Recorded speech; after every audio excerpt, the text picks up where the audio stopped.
जावळी म्हणजे चंद्रपुरी आणि चंद्रपुरी म्हणजे जावळी. इथं मोरे घराणं राज्य करायचं. तिथं 5 मोरे असायचे आणि त्यात एक प्रमुख निवडला जायचा, त्याला पदवी दिली जायची चंद्रराव.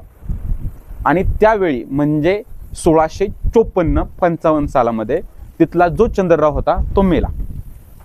त्याच्या बायकोने दुसऱ्या घरातील, त्याला मुलगा नव्हता म्हणून त्याने दुसऱ्या घरातील एक लहान मूल दत्तक घेतलं, त्याचं नाव यशवंतराव. आता हा यशवंतरावाला बाकीच्या मोऱ्यांनी त्याला राजा म्हणजे चंद्रराव होण्यासाठी विरोध केला.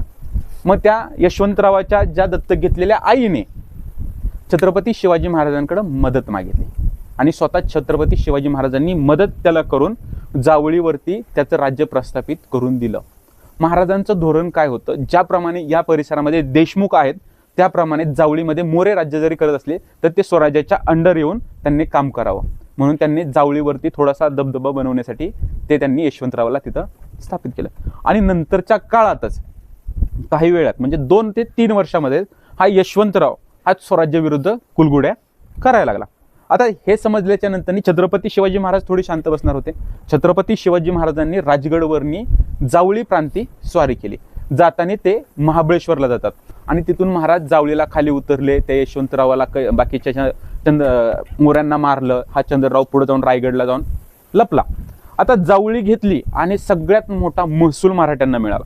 आता महसूल कसा की जावळी प्रांत असा आहे की जर महाड किंवा महाडपासून खालची जी बंदर आहेत चौल वगैरे त्या बाजूची दापोडी वगैरे, तर तिथून जर आदिलशहाच्या बाजूला किंवा घाटावरती येण्याचे घाट मार्ग जर कुठं जास्त आहेत तर ती जावळी परगण्यात आहेत. म्हणजे कोकणातून घाटावरती येणाऱ्या वाटा त्या जावळीतून ओढून याव्या लागतात. मग त्याच्यावरती ज्या वाटांचा तुम्ही मार्ग जर अवलंबला तर त्याच्यावरती टॅक्स दिला जायचा आणि हा टॅक्स जावळीच्या मोऱ्यांना मिळायचा.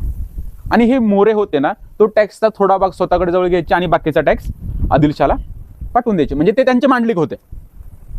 पण नंतरनी महाराजांनी जावळी घेतली, त्याच्यामुळं पूर्णपणे मोऱ्यांचं जे जावळी होतं ते खालसा झालं, स्वराज्यात आलं. स्वराज्यात आल्याच्या नंतरनी छत्रपती शिवाजी महाराजांकडे जो टॅक्सचा जो महसूल होता तो स्वराज्यात येऊ लागला. ह्याचा तोटा हा आदिलशहाला होऊ लागला. आता आदिलशहाला तोटा होत असताना मग आदिलशहाने काही दिवसातच एक बैठक घेतली, म्हणजे बडी बेगमने एक बैठक घेतली आणि त्या बैठकीमध्ये अफजल खान ह्या क्रूरकर्म्याची म्हणजे लांड्याची नियुक्ती छत्रपती शिवाजी महाराजांच्या विरुद्ध केली.